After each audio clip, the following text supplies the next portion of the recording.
Pessoal, tudo bem com vocês? Sejam todos bem-vindos para mais um vídeo aqui no canal e hoje a gente vai analisar o cenário econômico do Brasil, tá? Que não é dos melhores, eu confesso, mas antes da gente começar eu já peço que você deixe o seu like e se inscreva aí no canal, clicando no botãozinho embaixo e ative o sininho, por favor. Seguinte, pessoal, o cenário econômico que a gente se encontra não é dos melhores, tipo, isso não é fato, desde que a gente tem políticas econômicas progressistas no Brasil, e eu não estou defendendo as políticas econômicas ortodoxas, de forma alguma, mas a gente precisa ter um equilíbrio com aquilo que a gente chama de gastos do governo e controle fiscal, né, de certa forma. Bom, primeiro a gente tem, pra gente iniciar a nossa pauta aqui, a gente tem o processo judicial contra o Biruleiro, né, que vai causar principalmente uma série de impactos, não só políticos, mas econômicos também, com a polarização política do nosso Brasil. A gente sabe que o Brasil é polarizado politicamente, né? Não é só um partido, por assim dizer, mas existem uma série de partidos e sempre um mais forte, o outro um pouquinho ali mais próximo também. E essa prisão do Bolsonaro, cara, pode ter impactos seríssimos na economia também, se ocorrer, tá? A galera tá falando que, tipo, jornalistas, né, principalmente do Poder 360, CNN, onde a gente pega as fontes, não são as melhores fontes, obviamente, mas é a que a gente tem para poder adquirir as informações e, tá, se for confirmada a prisão do Bolsonaro, que tá como réu, ele pode pegar aí de 12 a 43 anos de prisão, apesar de que o máximo tempo de reclusão no Brasil é de 40 anos, então não é possível ter mais de 40, o que de fato representaria o fim da vida do Bolsonaro, é isso que ele tava dizendo. E o cenário político continua, tá? Então, o que ocorre com a prisão do Bolsonaro? Se ocorrer a prisão do Bolsonaro? Primeiro você tem os impactos políticos, tá? Que você vai enfraquecer muito a direita do Brasil, já que o Bolsonaro é, de certa forma, o grande nome. Mas o principal, deixando isso de lado, é o impacto econômico, principalmente a desvalorização do nosso dinheiro. Porque se a gente olha para as outras economias, como Venezuela, Nicarágua, todos eles que começaram com o processo para se tornar uma ditadura, começaram com perseguições políticas. Há um debate entre ambos os lados, esquerda e direita, mas não deve haver a sanção, de certa forma, da capacidade do indivíduo de se autopromover como um candidato, né? Se pôr como um candidato. Isso já meio que se põe como perseguição política. Houve nos Estados Unidos com o Trump, mas lá teve um cenário totalmente diferente. E eu acho que é isso, exatamente isso que as pessoas estão com medo aqui no Brasil, né? O Lula está injetando muito dinheiro dentro da economia e está fazendo com que a inflação aumente. Apesar de que a inflação, esse final de semana fechou aí em alta, né? Sempre está fechando em alta, o trimestral acima de 4,5, né? Quebrando o teto da inflação. E outra notícia é que o desemprego também subiu.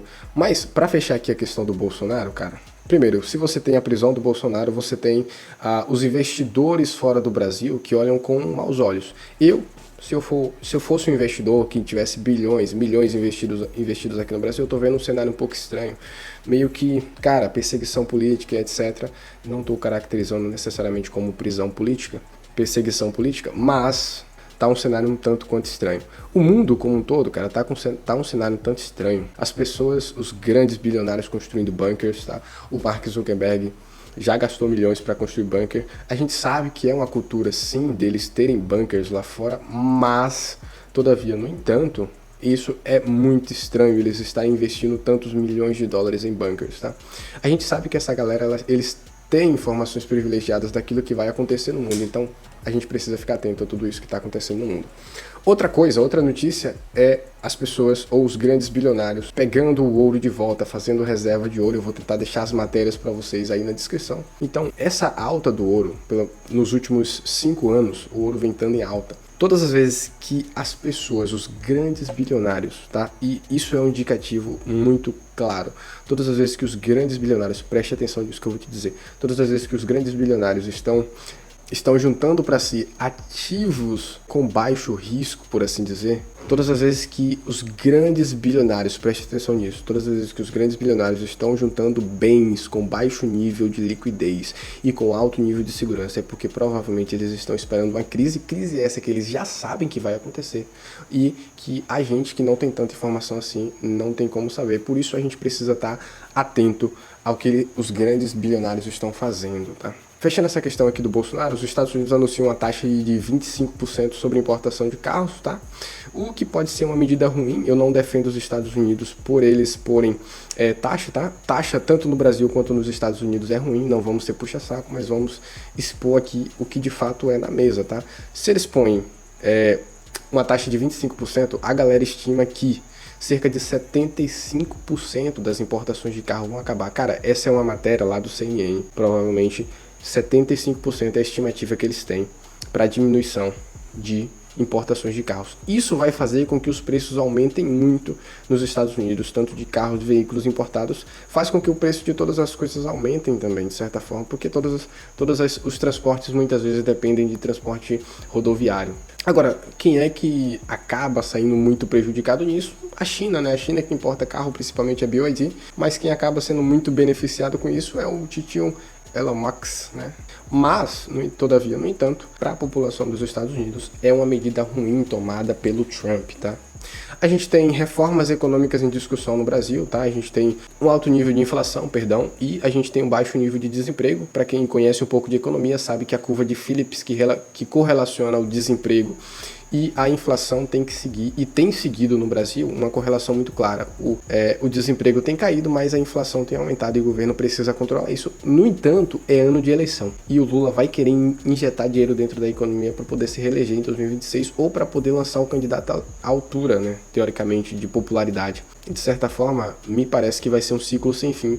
Esperamos que acabe em 2026, entrando um outro governo aí que tenha mais responsabilidade fiscal, né? Pra gente finalizar aqui, o mercado de criptomoedas termina em baixa, né, esse final de semana. O Bitcoin ali que bateu 88 mil dólares já recuou. Inclusive, eu fiz a recomendação de uma moeda, tá? Não é recomendação de investimento, mas eu trouxe a análise de uma moeda que poderia se valorizar nesse ciclo.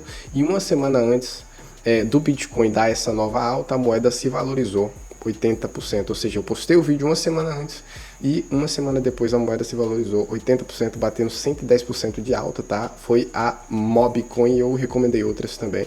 Quem tá ligado no canal não perde essas oportunidades.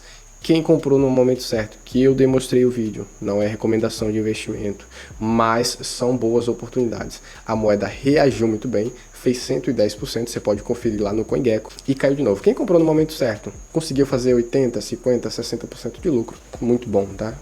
Lembrando que o canal não tem esse viés necessariamente de recomendar investimentos para vocês, mas quem tá de olho no canal, eu tô investindo junto, eu tô colocando dinheiro para poder tirar um rendimento de 50%, 60% nessas oscilações no mercado. Quem tá esperto, entra junto e faz uma grana, cara.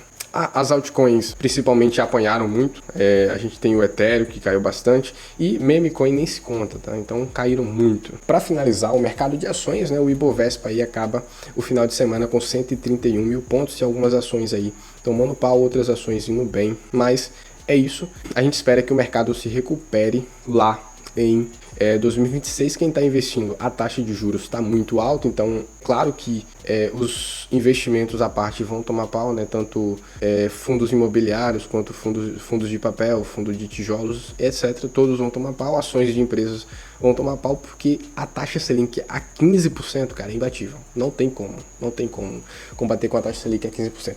Bom, é isso. Se você curtiu o vídeo, deixa o teu like, se inscreve no canal e fica ligadinho aqui, ativando o sininho para não perder nenhum outro vídeo, tá certo? Valeu!